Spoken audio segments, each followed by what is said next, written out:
Glória a Deus. A paz do Senhor, meus irmãos. Amém. Vamos colocarmos em pé, meus queridos.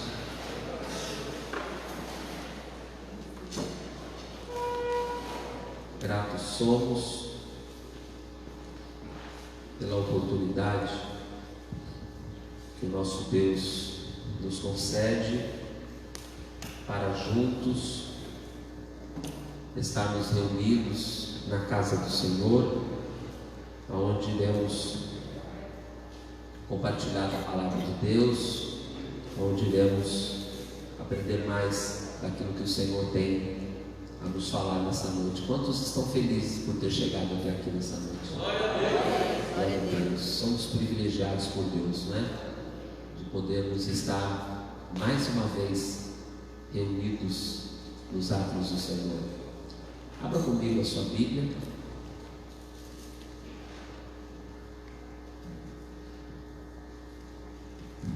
Cristo Universal de Judas. Nós começamos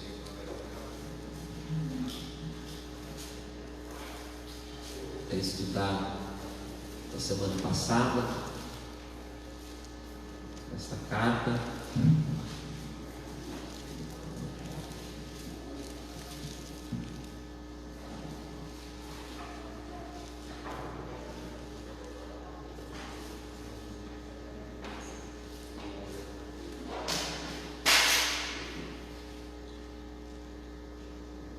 Judas é uma antes de Apocalipse, penúltimo livro da Bíblia, composto por apenas um versículo. Está com ruído, né? O som está com muito ruído, né? Parou. Glória a Deus. Versículo de número 4, eu quero tomar por base, conforme nós já lemos na semana anterior, que diz assim a palavra do Senhor, versículo de número 3, perdão, tá? Amados, procurando eu escrever-vos com toda diligência acerca da comum salvação, tive por necessidade escrever-vos e exortar-vos a batalhar pela fé que uma vez foi dada aos santos. Vamos ler juntos, todos os irmãos, lendo juntos, 1, 2, 3. Procurando eu escrever-vos com toda diligência acerca da comum salvação, tive por necessidade escrever-vos e exortar-vos a batalhar pela fé que uma vez foi dada aos santos. Glória a Deus. Vamos falar com Deus? Quantos querem ouvir Deus falando nesta noite? Então fecha os teus olhos, abra o teu coração e vamos falar com o Senhor. Bendito Deus, eterno Pai, é em tua presença que nós nos reunimos e nós queremos, Pai, rogar a tua bênção sobre cada um de nós aqui presente, também sobre os meus irmãos que estão nos acompanhando pela internet, através do aplicativo, ó Deus, também cultuando ao Senhor. Nós pedimos, Pai, que o teu Espírito Santo venha sobre nós, Pai, que o Senhor venha abrir os nossos corações, e a mim que tenho esta tão grande responsabilidade, que o Senhor venha me abrir a porta da palavra, e que cada um daqueles que estiverem me ouvindo não ouçam palavras de sabedoria humana, terrena, carnal, mas que o Senhor venha me usar como instrumento teu, para que vidas sejam edificadas e abençoadas segundo a tua infinita misericórdia. Nós somos totalmente dependentes do Senhor, e nesta ocasião, nesta oração, nós declaramos isso, Pai, que sem o Senhor nós nada podemos fazer. Portanto, vem sobre nós, vem, Senhor, falar ao meu e aos nossos corações a tua palavra, que santifica, que edifica, que fortalece, que renova, que dá vigor, que levanta. A tua palavra que é poderosa, a tua palavra que é fiel e verdadeira. Assim eu oro, certo de que o Senhor já tem nos ouvido, e nós agradecemos por tudo, em nome de Jesus, amém. Pode se assentar, meus irmãos? Meus ouvintes, por favor.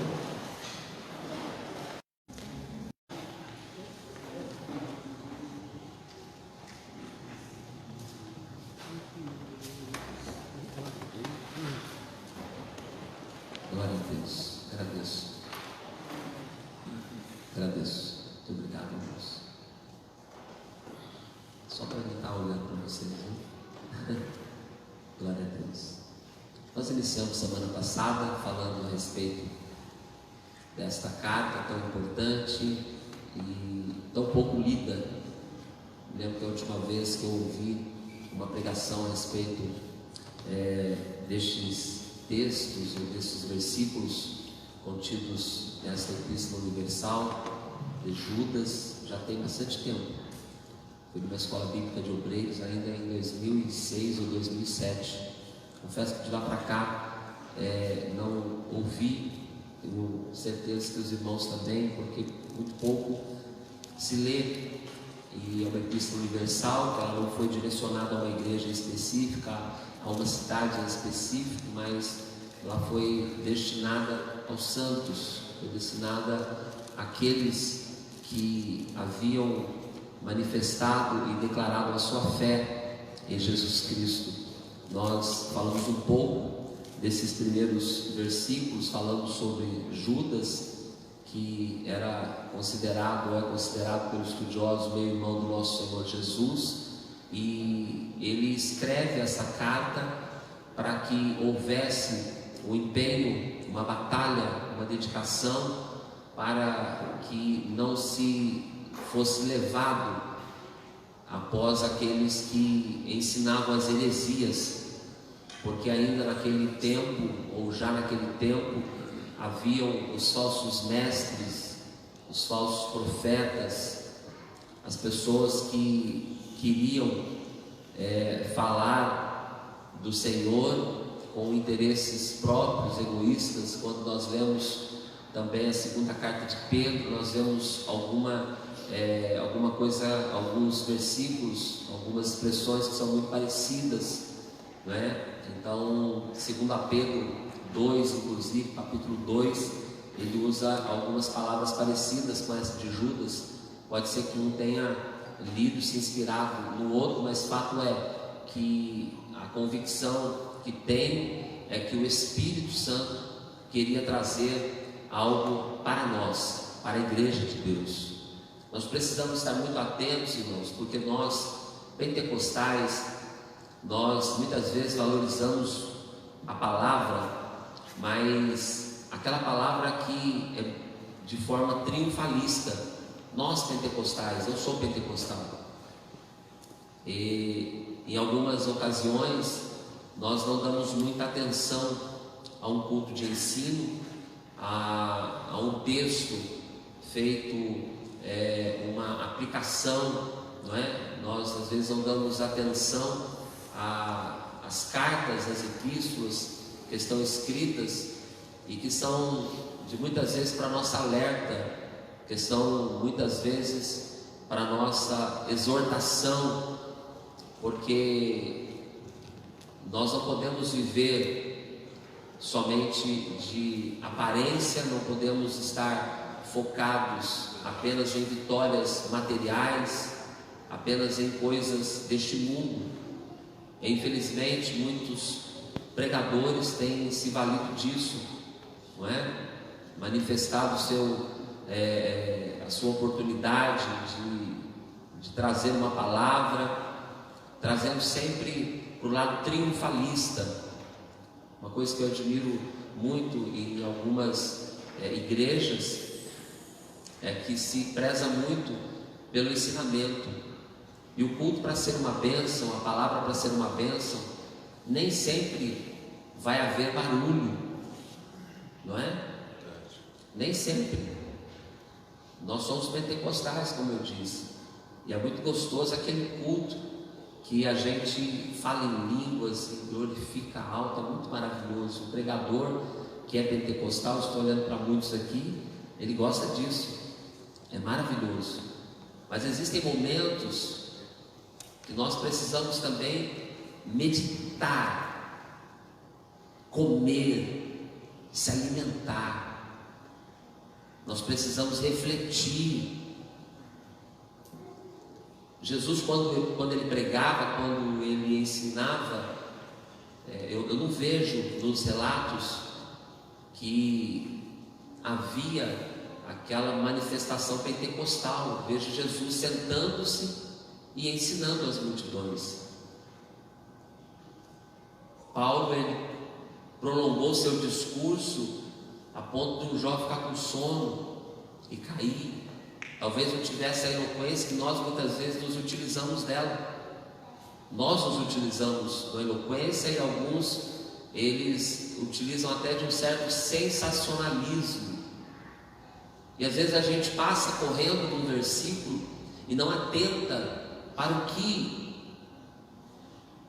o que realmente ele nos transmite, nos fala. A preocupação desse escritor neotestamentário era com aqueles cristãos que estavam congregando, que estavam indo à igreja, mas de maneira furtiva, de maneira sorrateira. Eles estavam sendo atacados por falsas doutrinas, por falsos ensinamentos. Nós falamos na semana passada daqueles que convertiam em libertinagem a graça de Deus, dizendo que se aqueles criam em Jesus, a fé em Jesus, que era expressada em Jesus como Salvador, e a graça que vinha dele, independente de obras, tornavam-nos livres para poder pecar deliberadamente. E esses falsos mestres, Judas vai estar pontuando nos versículos seguintes. São palavras duras. E se alguém já teve a oportunidade de ler essa carta, se de sexta para cá alguém teve interesse e leu, são poucos versículos, acho que 23 ou 25 versículos apenas, que Judas ele fala asperamente contra estes líderes, esses profetas, essas pessoas que estavam inseridas no meio da igreja. E ele faz comparações, ele cita exemplos de fatos que aconteceram no Velho Testamento, e ele está trazendo a aplicação, comparando aqueles homens de então, aqueles falsos mestres, não é? Que de maneira sorrateira, com a má índole, eles estavam se infiltrando nas igrejas e ensinando algo diferente à palavra de Deus. E é aí que nós precisamos estar atentos, irmãos. É aí que a igreja do Senhor precisa observar a palavra de Deus. Muitos erram, como Jesus disse, porque não conhecem as Escrituras. Muitos estão sendo levados por qualquer vento de doutrina, porque ainda são meninos na fé, porque não procuram aprender da palavra de Deus. E aprender da palavra de Deus requer dedicação, requer esforço, requer tempo, requer estar assentado muitas vezes para ouvir e romper com o cansaço, com o sono. Isso que a gente preza tanto de escola bíblica dominical, que nós que tivemos uma criação na igreja, aprendemos assim, fomos trazidos pelos nossos pais para a escola bíblica dominical. E algumas igrejas mais, outras menos, se investem muito ainda na formação de obreiros, como aconteceu aqui no ano passado, o CFO, que às vezes a gente valoriza tanto as coisas que são feitas em outras igrejas e não vemos o que está sendo feito aqui. E aqui, graças a Deus, Deus tem levantado mestres, Deus tem levantado pessoas com conhecimento bíblico, com autoridade espiritual para transmitir. E às vezes a gente valoriza tanto lá fora, tanto outras denominações. Ser formado não é bom, porque às vezes a gente é confrontado, a gente tem as nossas convicções, a gente tem, mas aí quando a gente vem à luz da palavra, é por isso que nós temos que observar em todo o tempo a Escritura Sagrada, para que a gente não tropece, para que a gente tenha por exemplo, por fundamento, a palavra de Jesus, porque pode passar tudo, pode passar as eras, pode passar as gerações, pode passar os líderes, pode passar tudo, mas a palavra de Deus ela permanece, desde que for escrito há mais de 2000 anos, ou praticamente 2000 anos, essa palavra não muda. E alguns querem fazer uma aplicação para jovem, outros para adolescente, outros para os irmãos, outros para as irmãs, mas a palavra é uma só. Da maneira que ela fala comigo, ela fala com um adolescente, ela fala com uma irmã, ela fala com um obreiro. A palavra de Deus, ela é viva e ela é eficaz. Só ela tem poder de penetrar a profundeza do íntimo, do coração do homem. Ela é poderosa para discernir pensamentos e intenções do coração. Eu estou falando, eu não sei o que você está vivendo, eu não sei o que você está pensando, eu não sei o que você está passando, mas o Espírito de Deus que age através da sua palavra, a palavra de Deus é agente do Espírito Santo que trabalha no nosso meio. O pregador vem aqui, não sabe de nada que a gente está vivendo, e ele fala tudo que a gente está vivendo, a gente não entende. Esta palavra que nós precisamos dar crédito. E tem hora que ela vai falar que a gente vai vencer, vai triunfar, vai passar por cima, mas tem hora que ela fala que a gente vai padecer, que a gente vai sofrer, que a gente vai passar por tribulações, que a gente vai passar por lutas, mas a Bíblia diz: ser fiel até a morte. Meu Deus. Aleluia. Ser fiel até a morte não quer dizer que você vai vencer o tempo todo. A gente olha para a igreja primitiva, a gente vê os apóstolos sendo perseguidos, sendo açoitados, sendo presos, não venceram sempre, mas eles foram fiéis até o fim. E Deus quer neste tempo que nós, como igreja do Senhor, sejamos fiéis a Ele. O segredo está na obediência e na fidelidade, não ao homem, não ao sistema, não à placa, mas à palavra de Deus. Aleluia. E Judas vai fazer comparações. Acompanhe comigo a sua Bíblia. Eu quero fazer nesta noite um estudo bem expositivo, versículo por versículo. Judas vai citar no versículo 5 a 7 pelo menos 3 exemplos. Ele escreve nessa carta, sempre ele usa 3 exemplos. Ele escreve aos eleitos, aos chamados, aos amados, aos conservados. Ele escreve dizendo que o Senhor tinha misericórdia, tinha amor, tinha paz. Ele escreve falando de 3 tipos, que no versículo 5 diz assim: ora, eu quero admoestar-vos, se bem que já sabeis de tudo isso, que havendo o Senhor salvado um povo, tirando-o da terra do Egito, destruiu depois os que não creram. O primeiro exemplo que ele usa é o exemplo dos hebreus, do povo de Deus.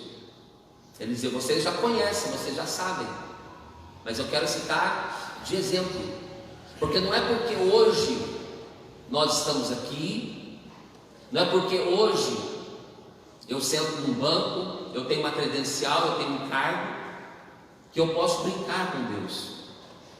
Judas estava dando exemplos do juízo de Deus. Tem muita gente que brinca com Deus.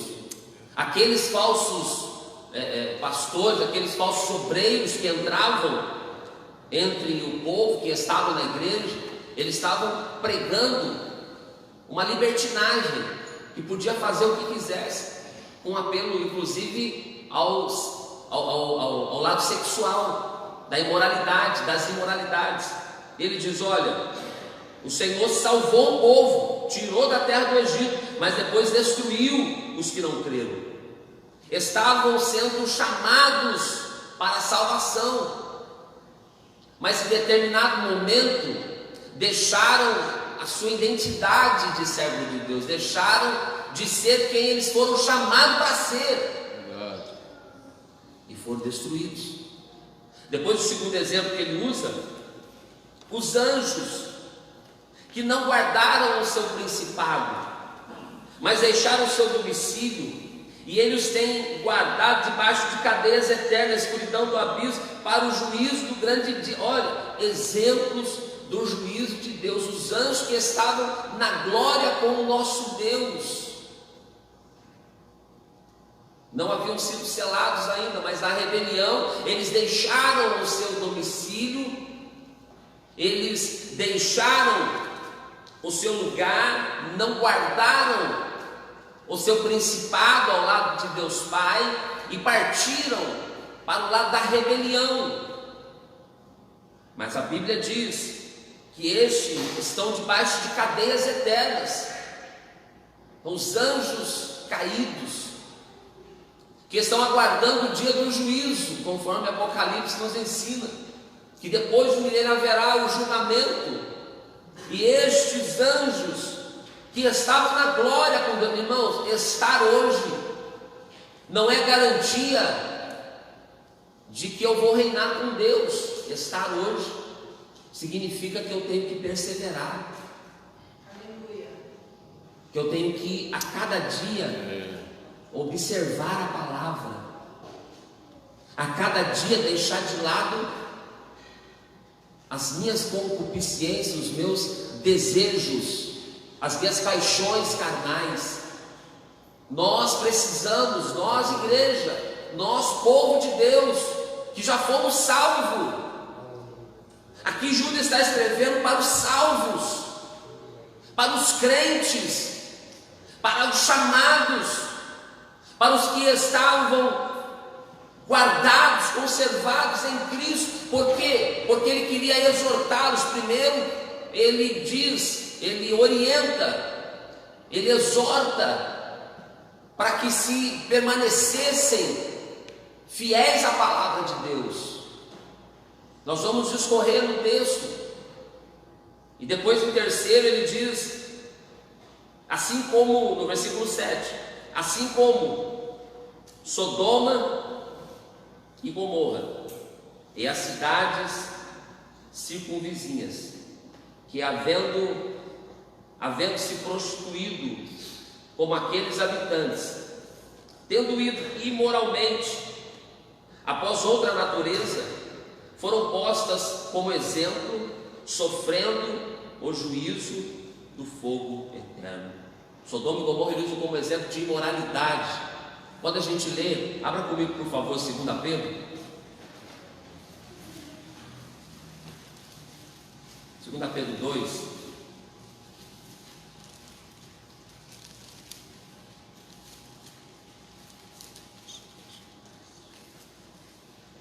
Versículo 1 diz assim: mas também houve falsos profetas entre o povo, como também haverá entre vós falsos doutores, que introduzirão encobertamente heresias de perdição, negando o soberano Senhor que os resgatou, atraindo sobre a alma deles destruição acelerada, e muitos seguirão após suas abominações, e por causa deles o caminho da verdade será blasfemado. Versículo 3: e movidos e por avareza, vou ler ali, farão de vós negócios com palavra fingida, sobre os quais já de largo tempo não será tardia a sentença, e a sua perdição não dormita. Versículo 4: porque se Deus não perdoou os anjos que pecaram, senão que os lançou nas regiões do Tártaro, nos abismos mais profundos, em cadeias da escuridão, e os entregou para serem preservados para o juízo, e se não perdoou o mundo antigo, senão que preservou Noé, o pregador da justiça, pregoeiro da verdade, com outras 7 pessoas, quando trouxe dilúvio sobre o mundo dos malvados, e condenou a subversão a cidade de Sodoma e Gomorra, condenando-as à ruína de cinza, expondo-as como exemplo aos ímpios que haviam de viver sem temor, semelhantes abominações, e também livrou o justo Ló, que estava enfadado pelo modo corrompido de viver daqueles licenciosos. Pois esse justo, pelo que via e ouvia quando morava entre eles, todos os dias atormentava sua alma justa pelos atos injustos daqueles licenciosos. O 9 diz assim: sabe o Senhor Jeová livrar da tentação os justos e preservar os injustos para serem atormentados. Um texto que corrobora com o que Judas está escrevendo, falando do povo de Israel, falando dos anjos que estavam com Deus, e o povo de Israel é o povo de Deus, e falando da cidade de Sodoma e Gomorra, que por causa da imoralidade e da prostituição, e mesmo estando ali o justo Ló, que afligia-se em sua alma pelos atos imorais que ele via, Ló estava colocado ali, muito provavelmente como uma autoridade, porque se assentava à porta da cidade, mas Deus poupou o justo Ló. Deus guardou o seu fiel, a sua família, ou parte dela, mas destruiu aquelas cidades que de forma imoral atentavam contra o Senhor. Pois quando lemos o relato de Gênesis, nós vamos ver que Deus, ele vai ao encontro de Abraão, e ele então vai ver o clamor que se ouvia naquela cidade, o grau de pecaminosidade que exalava daquelas cidades, a ponto de o próprio Deus descer para ver o que se passava ali. E o que se passava era imoralidades, era homossexualidade, porque os anjos que estavam ali para tirar Ló daquele lugar, os homens queriam ter relações com eles. Ló, mesmo querendo dar suas filhas, eles queriam aqueles anjos, aqueles que estavam, entendo eu, em aparência humana.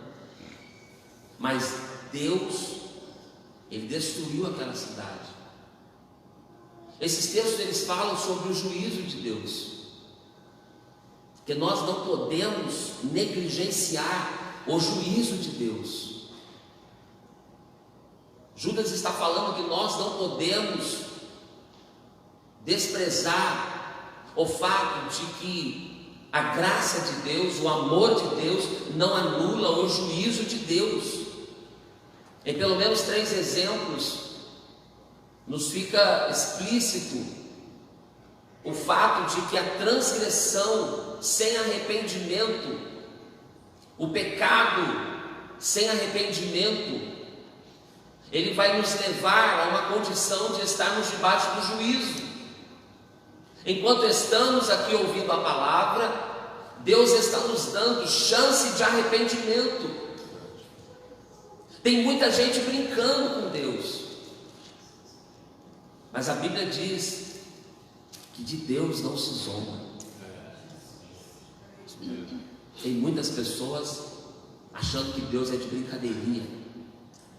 O temor de Deus tem se esfriado nos corações.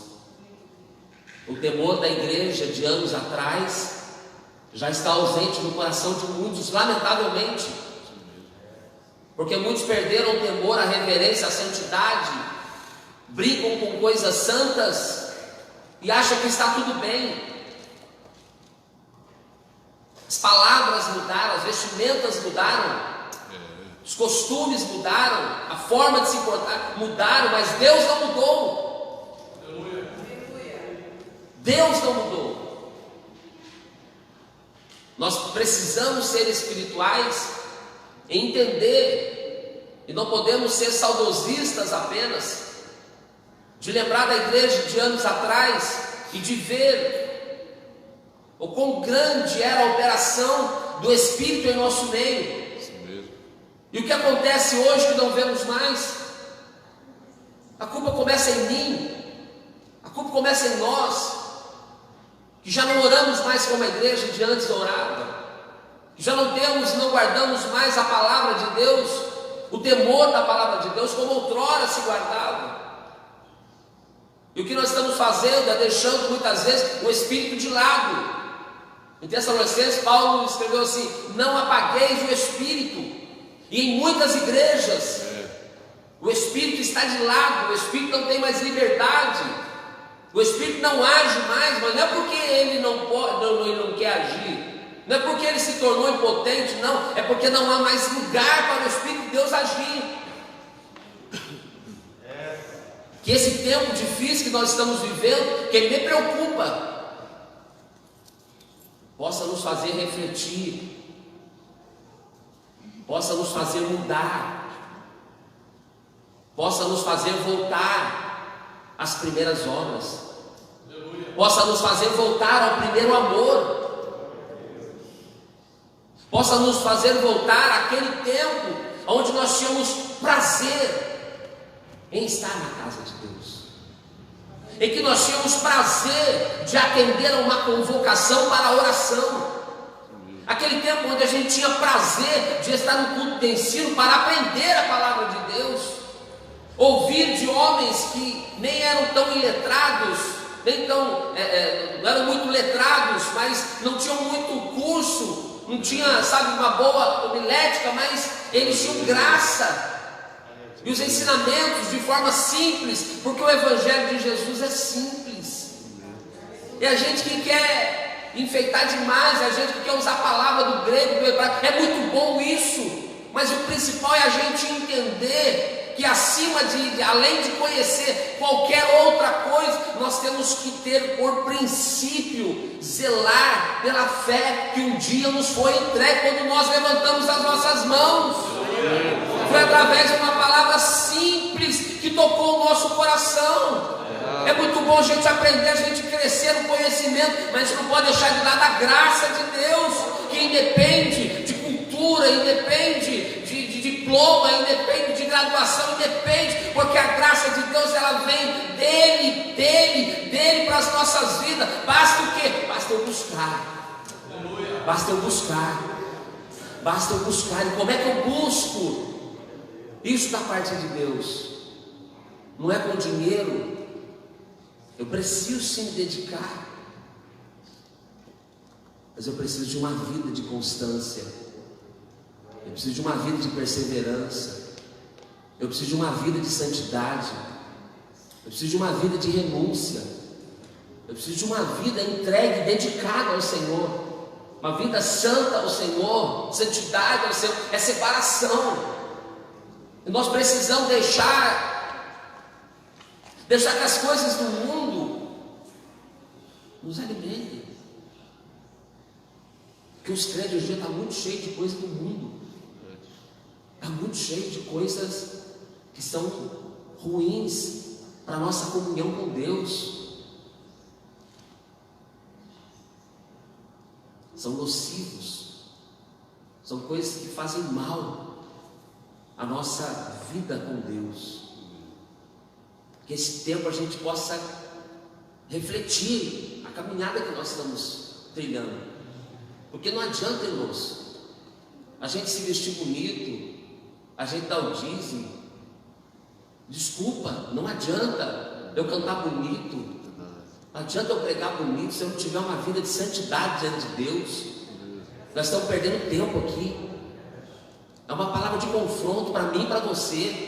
Nós temos que parar de perder tempo como crente, achar que aquilo que a gente aprendeu, que a gente tinha como errado, que a gente aprendeu que é pecado, e hoje em dia muitas coisas deixaram de ser pecado. Não deixou, porque o que fere a santidade de Deus é errado, e o Espírito de Deus está sendo colocado de lado em mensagens, em louvores, louvores egocêntricos, que exaltam o homem, exaltam a si, e louvores que atribuem, sabe, tudo para o homem. Estamos deixando de lado nossos princípios e valores. A palavra de Deus nos confronta. Naquele tempo já existiam essas pessoas, mas Deus está falando: olha, haverá juízo.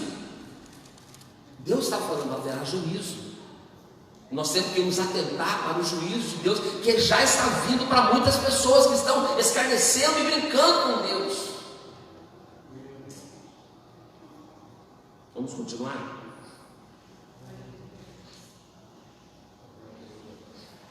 Diga glória a Deus. Glória a Deus.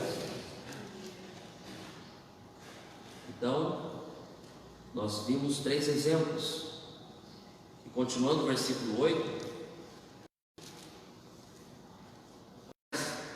De modo semelhante, contaminam o próprio corpo, menosprezam toda a autoridade e blasfemam das potestades superiores. Depois, no versículo 8, versículo 9: mas o arcanjo Miguel, quando contendia com o diabo e disputava a respeito do corpo de Moisés, não se atreveu a pronunciar contra ele juízo de maldição, mas disse: o Senhor te repreenda. Estes, porém, blasfemam de tudo que não conhecem. É naquilo que por instinto conhecem, nisso se corrompem como seres irracionais, como animais. Ora, o versículo que mais a gente conhece do livro de Judas é esse aqui, o versículo 9, em que ele cita como um livro apócrifo que existia naquela época, e ele então traz apenas uma parte do texto. E se está aqui na palavra, está por divina inspiração. Eu creio que isso é a realidade do que aconteceu, mas o que ele nos mostra é que estes homens são como sonhadores carnais. São aqueles que de maneira carnal querem introduzir verdades que são contrárias à palavra de Deus. As grandes seitas, ou muitas religiões, elas surgiram a partir de um sonho, a partir de uma visão, a partir de uma revelação que alguém teve. Se você ler a história, você vai descobrir muitas pessoas que desviaram da fé porque tiveram um sonho, uma revelação, e não se atentam porque a palavra está escrita, porque em Gálatas 1 está dizendo assim, que ainda que o anjo do céu desapareça, dizendo ou anunciando um evangelho que seja diferente do que está escrito, seja maldição. Mas alguém tem um sonho, e ele então começa a viver em base de um sonho que não tem base na palavra. E aí ele joga isso na igreja, e os irmãos falam: não, mas aquele irmão teve um sonho, Deus falou com ele. Quantas pessoas nós temos ouvido neste tempo dizendo: Deus me mostrou, Deus me falou, Deus me revelou, Deus me deu uma visão. Deus revela, Deus dá sonhos, eu creio. Deus, ele dá visão, eu creio. Mas nenhuma revelação, visão, sonho, ela vai estar acima do que está na palavra. Aleluia. Nenhuma. Nós precisamos ter maturidade para isso, para a gente não ouvir que o demônio vai bater na minha porta, que eu tenho que acender vela branca, que vai ficar 3 dias assim, 6 dias assado, e a gente ficar aqui sonhadores carnais. E tem tanta gente que despreza a palavra, pastores, obreiros, irmãs, e fica indo atrás de revelação, atrás de profetada, atrás de pessoas que não têm vida com Deus, não têm vida no altar, nem lê Bíblia. Eles leem, mas é cheio das revelações, e valoriza mais alguém que é de fora, que diz que é um profeta, e Deus usa profeta. É claro que Deus usa, eu não duvido que Deus usa os seus profetas, como nós vimos aqui poucos dias antes de vir tudo isso que a gente está vivendo. Um homem lá do Rio de Janeiro, que até hoje não descobri quem conhece ele. Alguém conhecia aquele irmão? Ninguém conhecia, já perguntei para muitas pessoas. E Deus usou, Deus usa profeta. Só que toda profecia, ela tem que ter a palavra de Deus. E esses homens sem compromisso, eles inventam algumas coisas que Deus ficou assim: rapaz, de onde você tirou isso? Seria como se não fosse trágico. É tanta invencionice, se é que se Se é que existe essa palavra, se não inventei agora também. Tanta coisa inventada, né? É tanta coisa, tanto secretismo. Não, você tem que pisar aqui, tem que ser aqui no meio, tem que ser com o pé direito, porque Deus falou para mim. E aí, em nome de Deus, se fazem tanta coisa. E a gente tem aqui a maior profecia, mas eu tenho preguiça de ler. Eu tenho a maior revelação de Deus para o homem, que é a sua palavra, eu tenho preguiça de ler. Eu prefiro ouvir alguém que diz, não, ele é uma bênção. Será que é bênção? Você conhece ele? Porque tem gente que está sendo medido pelos seus dons. Não, a Bíblia diz que a árvore se conhece pelo fruto, não é pelo dom. Vai olhar alguém se é uma bênção, vai perguntar para a esposa dele, vai perguntar para o filho dele, vai perguntar para alguém que convive com ele, para ver se ele é uma bênção mesmo. Aleluia. Glória a Deus. Tem alguém aqui é usado, ou tem conhecimento, ele tem um dom, e a gente fica ali, e alguém fala o que quer e a gente acredita. Nós temos que ser que não os crentes de Beré, que Paulo e Silas passou lá pregando, conhecimento da palavra, mas eles estavam lá em todo o tempo contando o dedo, né? Está escrito assim, ele está certo. Falou assim, deixa eu procurar na palavra para ver o que a palavra me diz. Quer ouvir Deus falar, irmão? Vai ler a Bíblia.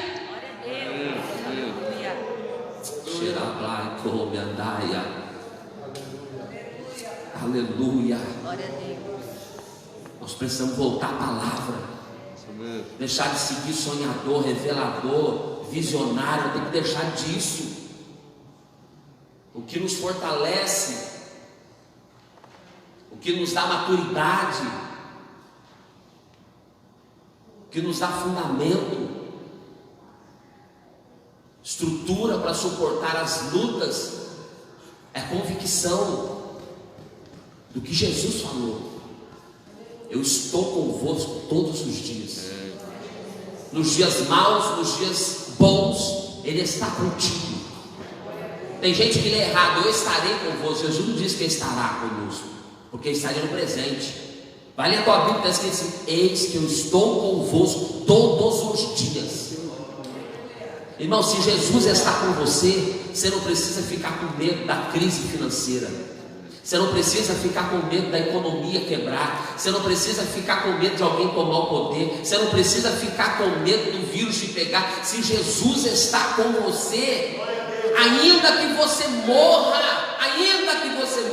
Jesus diz: eu sou a ressurreição e a vida. Aleluia. Jó disse: ainda que ele me mate, todavia nele eu confiarei. Porque a minha fé em Jesus, em Deus, ela tem que ir além das coisas terrenas, ela tem que ir além do estável, ela tem que ir além daquilo que é palpável. Por isso nós somos movidos pela fé, e a fé é o firme fundamento das coisas que não se veem, é a convicção daquilo que me espera quando o grande dia chegar. Aleluia. Essa fé.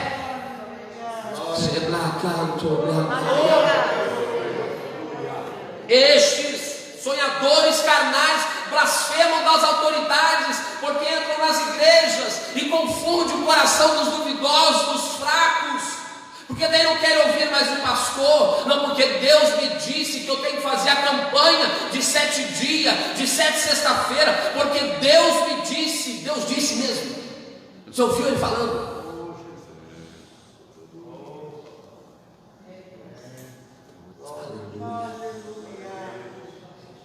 Aleluia. Por isso Paulo diz: tem que deixar de ser menino inconstante, levado por todo o vento de doutrina. E tem crente que é assim. Qualquer coisa que fala para ele, ele está seguindo. Qualquer coisa que ensina, ele está indo atrás. Não, querido, por favor, ouça aqueles que têm compromisso com a palavra de Deus. Ouça aqueles que têm testemunho de uma vida com Deus. Vai pedir conselho para alguém? Peça conselho para alguém que tem a vida no altar de Deus. Não vai pedir conselho para alguém que segue horóscopo. Não vai pedir conselho para alguém que não lê Bíblia, para alguém que não ora, não tem vida no altar, alguém que não tem exemplo de família, alguém que não tem exemplo de perseverança. Vai pedir o que de exemplo? Vai pedir o que de conselho? Mas às vezes vale mais alguém de lá do que alguém daqui, pastor Abraão. Vale mais alguém que você não conhece, que nunca viu, do que o teu pastor que está aqui pagando preço contigo todo dia na oração, na escola bíblica, no curso de ensino, no curso de quarto, no curso de domingo, que você conhece a esposa, que você conhece os filhos, que você conhece a família. Aleluia. É desse jeito. Aleluia. Deus tem mexido comigo nesses dias. Glória a Deus. Glorificado esse santo nome, Deus. E Deus falava comigo quando eu estudava hoje. A igreja tem que parar de ser sensacionalista, triunfalista. A igreja tem que se voltar para a palavra. A palavra está aqui. Só eu ler. Ele está dizendo que esse aqui eles menosprezam a autoridade. Eles blasfemam de potestade de Moisés. Deixa eu me tirar. Deixa eu só. Aí cita o exemplo de Moisés, do corpo de Moisés. O arcanjo Miguel, guerreiro de Deus, não ousou pronunciar juízo de maldição, mas disse: o Senhor te repreenda. Mas estes, eles falam do que não sabem, do que não conhecem. E para lutar no mundo espiritual, eu tenho que ter armadura espiritual. Não adianta eu pegar meu curso de teologia, meu curso de filosofia, meu curso de homilética, de exegese, de hermenêutica, e querer expulsar demônio, que eu vou passar vergonha. Não adianta eu querer expulsar demônio em nome do Deus de alguém, não. Só expulsa no nome de Jesus. E não adianta eu chegar aqui, vocês me conhecem. Eu chegar aqui e falar assim: eu estou aqui em nome do presidente Jair Bolsonaro. Você vai falar assim: nunca falou com o Bolsonaro? Esse aí é um xarope. No mundo espiritual é assim. Não adianta você querer falar no nome de Jesus. Os demônios têm no nome de Jesus. Mas não adianta você falar no Jesus se você não conhece Jesus, se você não vive com Jesus, se você não tem intimidade com Jesus, se você não tem Jesus. Ó, em nome do Deus de Paulo. Ah, é? Paulo eu conheço, o Deus dele eu conheci você, quem é? Foi assim que aconteceu lá em Atos. Os filhos de Clepas, se não estou enganado. Pergunta, pastor, se eu souber eu vou responder, senão... Não, o versículo 8, no final do versículo 8, fala da falta de respeito com as autoridades. No versículo 9 diz que o arcanjo Miguel, quando discutia a respeito do corpo de Moisés, ele não desrespeitou o inimigo. Nesse caso, mesmo sendo o diabo, ele era uma autoridade, o arcanjo Miguel considerou como potestade superior. Então, é isso que eu queria entender. Tem crente que vai assim: vai, pisa na cabeça do diabo aí. Tô brincando. Eu vou ser pisado. Esfrega a cara dele no chapisco, seu, umas coisas assim. Não é pra rir, é sério isso. Esses depois de cá, o cara deixa, eu te pego lá fora, filhão. Aqui eu não vou mexer contigo não, você está aí. Porque tem crente do teu lado, tem mulher de oração do teu lado, tem homem de Deus do teu lado. É na primeira oportunidade, ele, ó, É verdade. passa rasteira. É o maior exemplo de que para lidar com o inimigo é só no nome de Jesus. Observe, tem uma peça teatral na igreja e alguém vai encenar. Eu tenho uma preocupação muito grande com isso, porque todos os que eu conheço que encenaram o demônio, que encenaram Satanás, que representaram aqui, eles foram derrubados depois, até hoje. Porque se não for debaixo de oração e se revestir, irmão, o diabo não brinca de ser diabo. Você pode brincar de ser crente, você pode pegar um período de 7 dias e falar: agora eu estou crente. O diabo espera você passar os 7 dias, bom. E o crente, ele faz uma campanha, ele se reveste, ele busca, depois ele baixa a guarda. Agora está tudo bem. É aí que você tem que se preparar. Jesus desviou 40 dias, 40. É nessa hora que você precisa se revestir. Mas tem gente que vem aqui e enfrenta e afronta o inimigo. Pode não acontecer nada na hora, mas todos eu já vi depois passar por retaliação. E é aí que você tem que ter uma vida de oração, uma cobertura espiritual, porque está dizendo que estes blasfemam do que não conhecem. tem gente brincando com o que não conhece. Tem gente brincando com o que não se vê, não se sabe, nem se imagina. Está achando muito bonito, está achando tudo oba-oba, Fica sendo levado por qualquer um que fala qualquer asneira para você ver. A gente não tem que ter medo do diabo, a gente tem que resistir o diabo. Mas para resistir o diabo, eu não posso estar vivendo de mão dada com ele, falando palavrão, agindo de mentirinha, de falsidade, de engano, fazendo coisa errada. Aí eu vou estar sendo amigo dele, eu não vou estar resistindo a ele. E a Bíblia diz: resistir ao diabo e ele fugirá de vós. Só que antes assim, sujeitai depois a Deus. Alguém esquece do começo, né, pastor? Você entendeu, pastor? Entendi, pastor, entendi. Então você é uma autoridade espiritual, só que você precisa estar unido. Paulo diz que as armas da nossa milícia não são carnais, mas as armas da nossa milícia, da nossa guerra, elas são poderosas. E Efésios 6 vai falar das nossas armas. E a arma de ataque é a oração e a palavra. A oração e a palavra. Com a fé eu me defendo dos dardos inflamados do inimigo. O capacete da salvação eu sou blindado nos pensamentos. E lá está a armadura de Deus. Efésios 6, você lê lá que você vai aprender tudinho. E viva. Precisa encerrar, irmãos. Queria falar o resto todo, mas vou ter que parar no 10. Marca aí no 10. Semana que vem tem mais. Amém? Glória a Deus. A vontade de continuar, né? Aleluia. Vamos ficar em pé, queridos.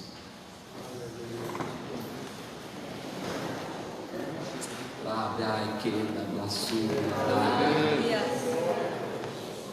Glória. Cheirando a cada subida.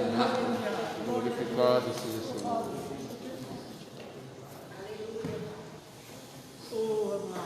Eu disse a semana passada, eu vou repetir o que Deus mandou eu falar. Deus colocou isso no meu coração. Porque no tempo difícil, Deus vai formar uma igreja forte. Glória a Deus. Aleluia. Uma igreja forte não é uma igreja que constrói, que reforma, que pinta, que edifica, não. Uma igreja forte é uma igreja que persevera na luta. Uma igreja forte é uma igreja que vence o pecado. Uma igreja forte é uma igreja que triunfa sobre os desejos carnais. Uma igreja forte é uma igreja que resiste à ação do pecado. O pecado não pode dominar a igreja de Deus, porque nós temos que andar e viver em santidade através da palavra de Deus. Deus vai formar uma igreja forte na palavra. Aleluia. Curva a tua cabeça. Santo nome, Deus. Aleluia. Glória a Deus. Seja o nome de Jesus. Glória a Deus. Glória a Deus. Aleluia. Aleluia, Deus. Tu és fiel, Senhor. Senhor, muito obrigado pela tua palavra. Obrigado. Fala comigo em Santo primeiro Deus. lugar. Muito maravilhoso. Que me confronta em primeiro lugar. Aleluia, Jesus.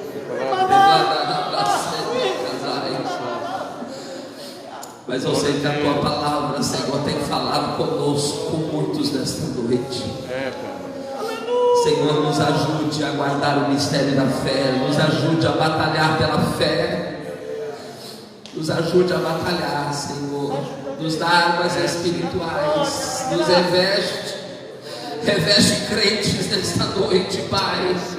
Reveste crentes nesta noite, até mesmo aqueles que agora estão pensando que ele não é capaz, que ele não tem conhecimento, até mesmo aquele que está pensando consigo que ele não tem como avançar no mundo espiritual, mas reveste, fortalece a tua igreja, meu Senhor, fortalece, levanta uma igreja santa, levanta um povo que ora, um povo que busca, um povo que jejua, um povo que lê a tua palavra, um povo que se alimenta da tua palavra, um povo que não negocia com o pecado. pecado, que não negocia com o mundo, um povo que não é dominado pela vontade do mundo, mas um povo que anda na terra com um pensamento no céu, um povo que caminha na terra olhando para o céu, buscando as coisas que são de cima, porque em Ti, Senhor, nós vamos vencer e triunfar sobre o pecado, sobre as coisas carnais. Em Ti, Senhor, nós podemos dizer que somos mais do que vencedores. Glória a Deus. Nós te agradecemos, Pai, Seja o nome de Graças. em nome de Jesus. Glória a Deus. Amém. Aplauda o nome do Senhor.